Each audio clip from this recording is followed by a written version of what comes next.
কায়ান সাফওয়াতকে তাড়িয়ে দিয়ে সারার দিকে তাকালো। সারার চোখ বেয়ে টপ টপ করে জল গড়িয়ে পড়ছে। তার লম্বা ঘন চুলগুলো বাতাসের দোলায় মুখের ওপর এসে পড়ছে। কায়ান পকেট থেকে একটা ধবধবে সাদা রুমাল বের করে সারার সামনে বাড়িয়ে দিল। তার গলার স্বর এবার একদম শান্ত, কোনো রাগ নেই সেখানে। চোখের জলটা মুছে নিন মিস সারা। ওই মানুষটার আপনার চোখের জলের কোনো যোগ্যতা নেই। কায়ান ধীর গলায় বলল, যে নিজের সম্মান ধরে রাখতে পারে না সে অন্যকে অপমান করার চেষ্টা করে। আপনি কায়ান গ্রুপের এমপ্লয়ি। আপনার পেছনে পুরো কোম্পানি দাঁড়িয়ে আছে। মাথা নিচু করবেন না। সারা কায়ানের হাত থেকে রুমালটা নিল। রুমালটায় কায়ানের সেই চেনা দামি পারফিউমের সুবাস। সে চোখ দুটো মুছে কায়ানের দিকে তাকালো। এই মানুষটার প্রতি তার মনের ভেতরের শ্রদ্ধাটা যেন আজ এক লাফে বহুদূর চলে গেল। এটা এক চরম নিরাপদ আশ্রয়ের অনুভূতি, যা সারা তার দীর্ঘ 4 বছরের বৈবাহিক জীবনে কখনো সাফওয়াতের থেকে পায়নি। ঠিক তখনই কটেজের দিক থেকে রিদান তার ছোট ছোট পায়ে দৌড়ে লবিতে চলে এলো। তার হাতে একটা অর্ধেক খাওয়া চকলেট। সে সারাকে কাঁদতে দেখে কায়ানের দিকে বড় বড় চোখ করে তাকালো। তারপর কায়ানের ব্লেজার ধরে টান দিয়ে তার সেই পাকা পাকা গলায় বলল, কায়ান আঙ্কেল, তুমি আবার চিল্লাইছ? আমার আম্মু কেন কাঁদছে? তুমি পচা আঙ্কেল। সারা তড়িঘড়ি করে বলল, না না রিদান, আঙ্কেল চিল্লায়নি। আম্মুর চোখে এমনি বালি ঢুকেছে বাবা। কায়ান নিচে বসে রিদানের মুখোমুখি হলো। সে রিদানের চকলেট মাখা হাতটার দিকে তাকিয়ে মৃদু হেসে বলল, আমি চিল্লাইনি মিস্টার রিদান। একটা পচা লোক তোমার আম্মুকে বকছিল। আমি তাকে পুলিশ ডেকে তাড়িয়ে দিয়েছি। আমি হিরো না? রিদান চকলেট কামড় দিয়ে চোখ বড় বড় করে বলল, সত্যি? তুমি স্পাইডারম্যানের মতো ফাইট করেছো? তাহলে তুমি অনেক ভালো আঙ্কেল। আচ্ছা কায়ান আঙ্কেল, তুমি চকলেট খাবে? এটা খুব মিষ্টি। রিদান তার অর্ধেক খাওয়া চকলেটটা কায়ানের মুখের সামনে বাড়িয়ে দিল। কায়ান, যে কিনা চরম হাইজেনিক এবং বাচ্চাদের ছোঁয়া জিনিস একদম খেত না, সে এক মুহূর্ত সারার দিকে তাকালো। সারা ভয়ে চোখ বড় বড় করে রিদানকে থামাতে চাইল। রিদান, ওটা কি? কিন্তু কায়ান সারাকে অবাক করে দিয়ে রিদানের হাত থেকে সেই চকলেটটা নিয়ে মুখে পুরে দিল। তারপর রিদানের মাথায় হাত বুলিয়ে বলল, খুব মিষ্টি, থ্যাংক ইউ। সারা এক দৃষ্টিতে কায়ানের দিকে তাকিয়ে রইল। কায়ানের এই ছোট ছোট পরিবর্তনগুলো সারার ভাঙা মনে এক অদ্ভুত প্রলেপ লাগিয়ে দিচ্ছিল। যে মানুষটা নিজেকে এত কঠিন করে রাখত, সে আজ একটা 4 বছরের বাচ্চার জন্য নিজের সব নিয়ম ভেঙে ফেলেছে। বিকেলের দিকে তারা ঢাকার উদ্দেশ্যে রওনা দিল। এবারও ড্রাইভিং সিটে কায়ান, পাশে সারা আর পেছনে রিদান। তবে যাওয়ার বেলায় সেই থমথমে পরিবেশটা আর নেই। গাড়ি চলতে শুরু করতেই রিদান কায়ানের সিটের পেছনে এসে দাঁড়িয়ে বলল, কায়ান আঙ্কেল, আমরা কি আবার ওই রিসোর্টে আসব? ওখানে একটা বড় পুল আছে। তুমি আমাকে সাঁতার শেখাবে বলেছিলে না? কায়ান ড্রাইভ করতে করতে লুকিং গ্লাসে রিদানের দিকে তাকিয়ে বলল, হ্যাঁ শেখাবো, তবে একটা শর্ত আছে। রিদান মাথা কাত করে বলল, কী শর্ত? তোমাকে প্রতিদিন দুধ খেতে হবে আর আম্মুর কথা শুনতে হবে, পারবে? কায়ান একটু হেসে বলল। রিদান গাল ফুলিয়ে বলল, ধুর, দুধ তো পচা। আচ্ছা বাবা, আম্মুর কথা শুনবো, কিন্তু দুধের বদলে যদি আইসক্রিম খাই? কায়ান আর নিজের হাসি ধরে রাখতে পারল না। সে জোরে হেসে উঠল। কায়ানের এই প্রাণখোলা হাসি সারা এই প্রথম দেখল। হাসলে মানুষটাকে আরও কত সুন্দর দেখায়, কিন্তু লোকটা সারাক্ষণ মুখটাকে গম্ভীর করে রাখে। মনে হয় হাসলে কেউ তাকে যাবজ্জীবন কারাদণ্ড দিয়ে দিবে। কায়ান বলল, ঠিক আছে, সপ্তাহে একদিন আইসক্রিম, বাকি দিন দুধ। ডিল? ডিল। রিদান কায়ানের চওড়া কাঁধে নিজের ছোট হাত দিয়ে একটা তালি দিল। সারা জানালার বাইরে তাকালো। তার জীবনের আকাশটা কৃষ্ণপক্ষের মতো অন্ধকার হয়ে গিয়েছিল, কিন্তু আজ এই গাড়ির ভেতরের পরিবেশ, কায়ানের এই দায়িত্বশীল আচরণ আর রিদানের মুখের হাসি দেখে তার মনে হলো অন্ধকারটা বোধহয় আস্তে আস্তে কাটতে শুরু করেছে। কায়ানের প্রতি এক চরম বিশ্বাস আর শ্রদ্ধার জায়গা তৈরি হয়ে গেছে। সন্ধ্যা নাগাদ গাড়ি এসে অনিকদের ফ্ল্যাটের সামনে থামল। সারা আর রিদান গাড়ি থেকে নামলো। অনিক আর তিথি নিচে এসে কায়ানকে ধন্যবাদ জানালো। সারা গাড়ির জানালার কাছে গিয়ে কায়ানের দিকে তাকিয়ে ধীর গলায় বলল, স্যার, আজকের সব কিছুর জন্য আপনাকে ধন্যবাদ দেওয়ার ভাষা আমার নেই। রুমালটা আমি ওয়াশ করে কাল অফিসে নিয়ে আসব। তার দরকার নেই মিস সারা, ওটা আপনার কাছেই রাখুন। কায়ান সারার চোখের দিকে তাকিয়ে গম্ভীর গলায় বলল, কাল সকাল 9টায় অফিসে নতুন প্রজেক্টের মিটিং আছে। টাইমলি চলে আসবেন। Good night. গাড়িটা স্টার্ট দিয়ে চলে গেল। সারা সেদিকে তাকিয়ে রইল যতক্ষণ না গাড়িটা চোখের আড়াল হয়। তিথি সারার কাঁধে হাত রেখে ফিসফিস করে বলল, কিরে সারা, আমাদের সেই রাগচটা সিওর ভেতরের মানুষটাকে কেমন দেখলি? সারা একটা দীর্ঘশ্বাস ফেলে মৃদু হেসে বলল, মানুষটা বাইরে থেকে যতটাই কঠিন দিদি, ভেতরটা ততটাই পরিষ্কার। ওনার এই রূপটা আমি কখনো ভাবিনি। সারা জানতো না কায়ানও তখন গাড়ির স্টিয়ারিং ধরে মনে মনে সারার সেই শান্ত ফর্সা মুখ আর রিদানের পাকা পাকা কথাগুলোই ভাবছিল। গাজীপুর ট্যুর থেকে ফেরার পর কায়ান গ্রুপ অফ ইন্ডাস্ট্রিজের পরিবেশ যেন অনেকটাই বদলে গেল। বিশেষ করে সারার কাছে কায়ানের রকচটা মেজাজটার আড়ালে থাকা এক পরম দায়িত্বশীল ও ন্যায়পরায়ণ রূপ উন্মোচিত হওয়ার পর অফিসে কাজের প্রতি তার নিষ্ঠা আরও বেড়ে গেল। সারা এখন কায়ানকে শুধু তার কঠোর বস বা সিইও হিসেবে দেখে না, বরং মনে মনে এমন একজন মানুষ হিসেবে শ্রদ্ধা করে যে কিনা তার ঘোর বিপদের দিনের ঢাল হয়ে দাঁড়িয়েছিল। এই সম্মানের জায়গাটা জীবন ভীষণ পবিত্র, মার্জিত এবং পেশাদার। সোমবার সকাল সারা তার ডেস্কে বসে অত্যন্ত মনোযোগ দিয়ে নতুন প্রজেক্টের ফাইলগুলো গুছাচ্ছিল। ঠিক তখনই সিওর কেবিন থেকে রাফসান, কায়ানের পিএস, বেরিয়ে এসে সারাকে বলল, সারা ম্যাম, স্যার আপনাকে ওনার কেবিনে ডাকছেন। সাথে গাজীপুর প্রজেক্টের ফাইনাল কস্ট সিটটা নিয়ে যেতে বললেন। সারা ফাইলগুলো গুছিয়ে নিয়ে শান্ত পায়ে সিওর কেবিনের দরজা ঠেলে ভেতরে ঢুকল। কায়ান তখন তার রিভলিং চেয়ারে বসে ল্যাপটপে চোখ রাখছিল।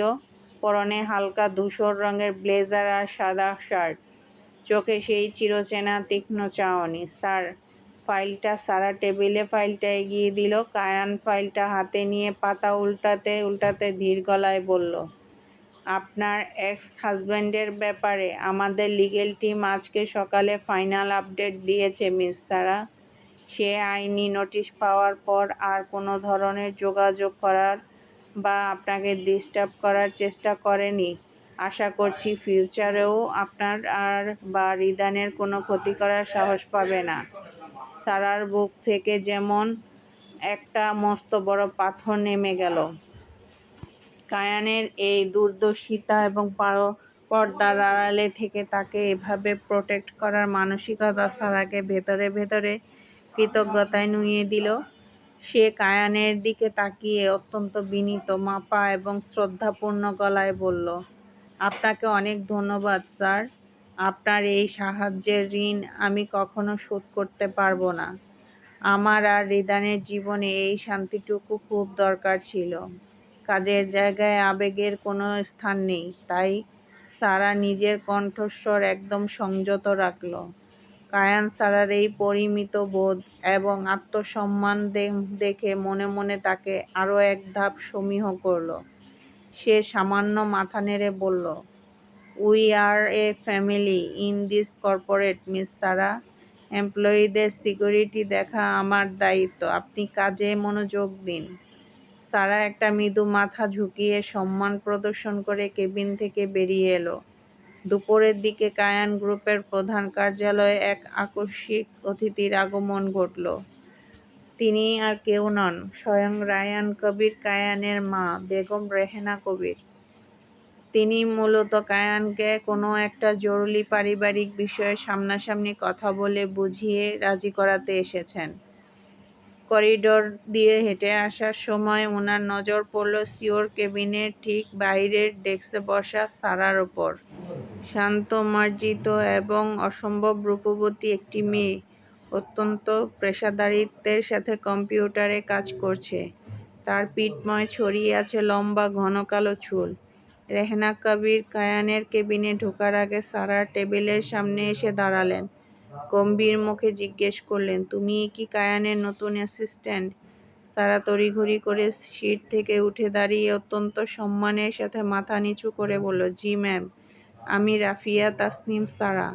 রেহেনা কবির সারার আপাদমস্তক খুঁটিয়ে দেখলেন। সারার চোখ মুখের ভদ্রতা, শালীনতা আর মার্জিত রূপ দেখে ওনার ভেতরটা কেমন যেন জুড়িয়ে গেল। তিনি মৃদু হেসে কায়ানের কেবিনে ঢুকে গেলেন।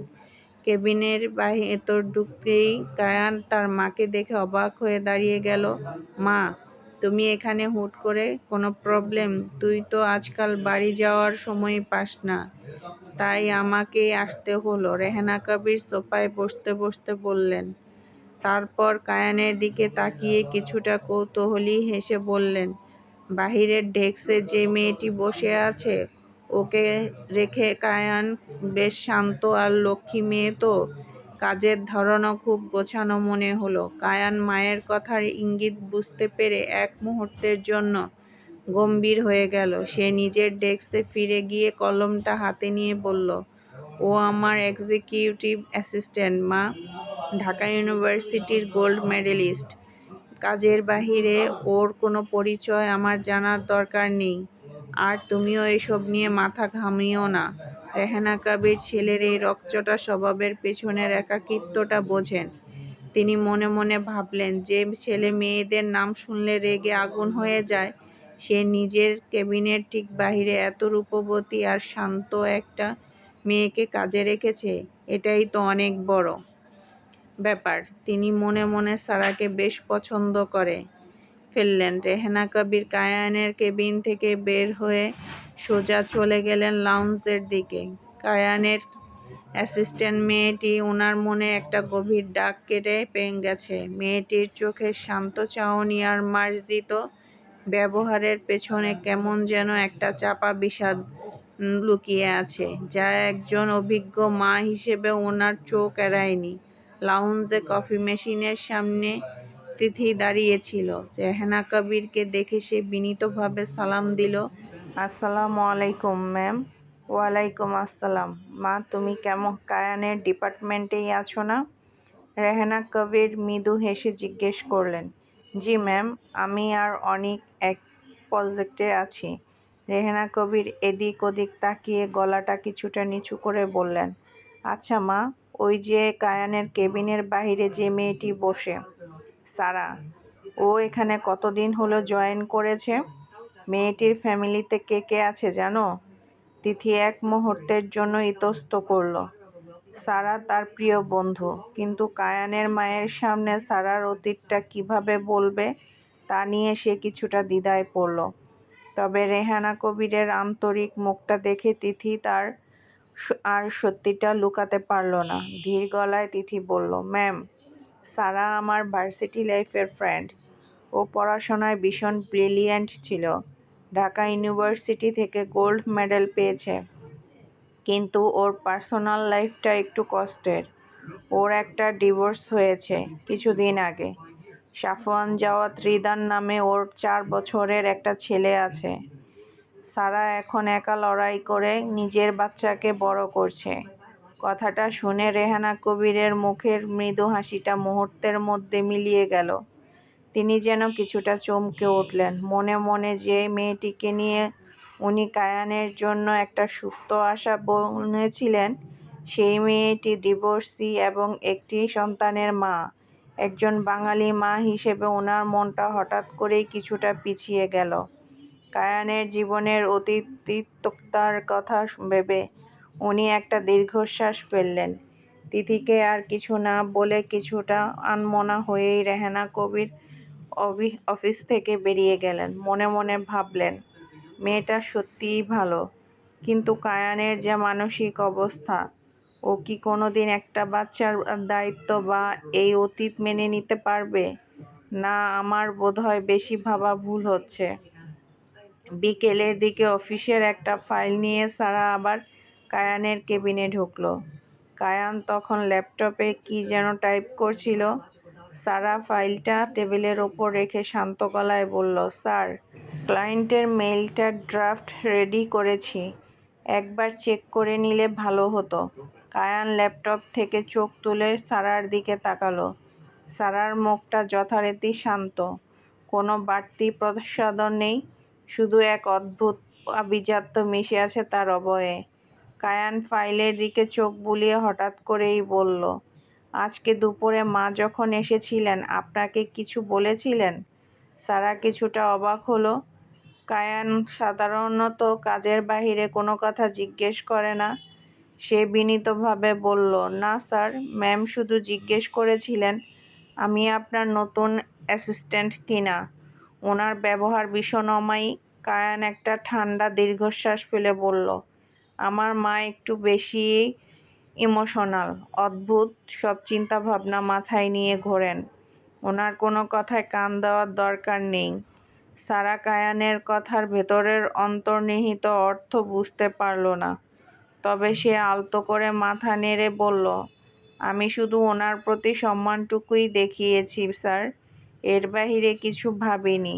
সারা যখন কেবিন থেকে বের হয়ে যাচ্ছিল, কায়ান এক দৃষ্টিতে তার চলে যাওয়ার দিকে তাকিয়ে রইল। কায়ানের ভেতরের সেই রাগচটা নারীবিদ্বেষী সত্তাটা ইদানিং যেন সারার সামনে এলে কেমন স্থিমিত হয়ে যায়। সারার এই মার্জিত দূরত্ব আর তার আত্মসম্মানবোধ কায়ানকে এক অদ্ভুত টানের মুখে দাঁড় করিয়ে দিচ্ছে। কিন্তু কায়ানের অহংকার আর জেদ তাকে নিজের এই পরিবর্তনটা কোনোভাবেই স্বীকার করতে দিচ্ছে না। সে মনে মনে নিজেকেই ধমক দিয়ে বলল, শাট আপ কায়ান, ও জাস্ট তোমার একজন এমপ্লয়ি, এর বেশি কিছু নয়। কয়েকদিন পর রেহেনা কবির নিজের বাড়ির বারান্দায় বসে চা খাচ্ছিলেন। ওনার মাথায় বারবার সারার সেই নিষ্পাপ মুখটা আর তিথির বলা কথাগুলো ঘুরপাক খাচ্ছিল। তিনি মনে মনে ভাবলেন, একটা মেয়ে গোল্ড মেডেলিস্ট হয়েও আজ নিজের বাচ্চার জন্য কত কষ্ট করছে। সমাজ তাকে ডিভোর্সি বলে বাঁকা চোখে দেখলেও সে তো নিজের আত্মসম্মান হারায়নি। আর আমার কায়ান, ওর জন্য তো একটা নিখুঁত ভালো মনের মেয়ে চাই, যে টাকা বা সুনামের লোভ করবে না। সারা তো ঠিক তেমনই। একটা বাচ্চার মা হলেই কি একটা মেয়ের সব যোগ্যতা শেষ হয়ে যায়? কিন্তু ছেলেটা যে বিয়েই করতে চায় না। বিয়ে, সংসার, বাচ্চা নাম শুনলেই মেজাজ তার 420 হয়ে যায়। এই ছেলেকে কিভাবে সংসারী করব? রেহেনা কবির একজন উচ্চশিক্ষিত এবং উদার মনের নারী। প্রথম ধাক্কায় কিছুটা পিছিয়ে গেলেও নিজের বিবেকের কাছে তিনি হার মানলেন। সারার প্রতি উনার মনের সেই ভালো লাগা আর শ্রদ্ধাটা আবার ফিরে এলো। তিনি সিদ্ধান্ত নিলেন, কায়ানকে কিছু না জানিয়ে তিনি নিজেই সারার ব্যাপারে আরেকটু খোঁজ নেবেন এবং রিদান নামের বাচ্চাটার সাথে একবার দেখা করবেন। চলবে ইনশাল্লাহ। বন্ধুরা, আজকের পর্বটি কেমন লাগলো আপনারা কিন্তু কমেন্টস বক্সে মন্তব্য করে অবশ্যই জানাবেন। আর আমার চ্যানেলে নতুন হয়ে থাকলে চ্যানেলটি সাবস্ক্রাইব করতে ভুলবেন না প্লিজ।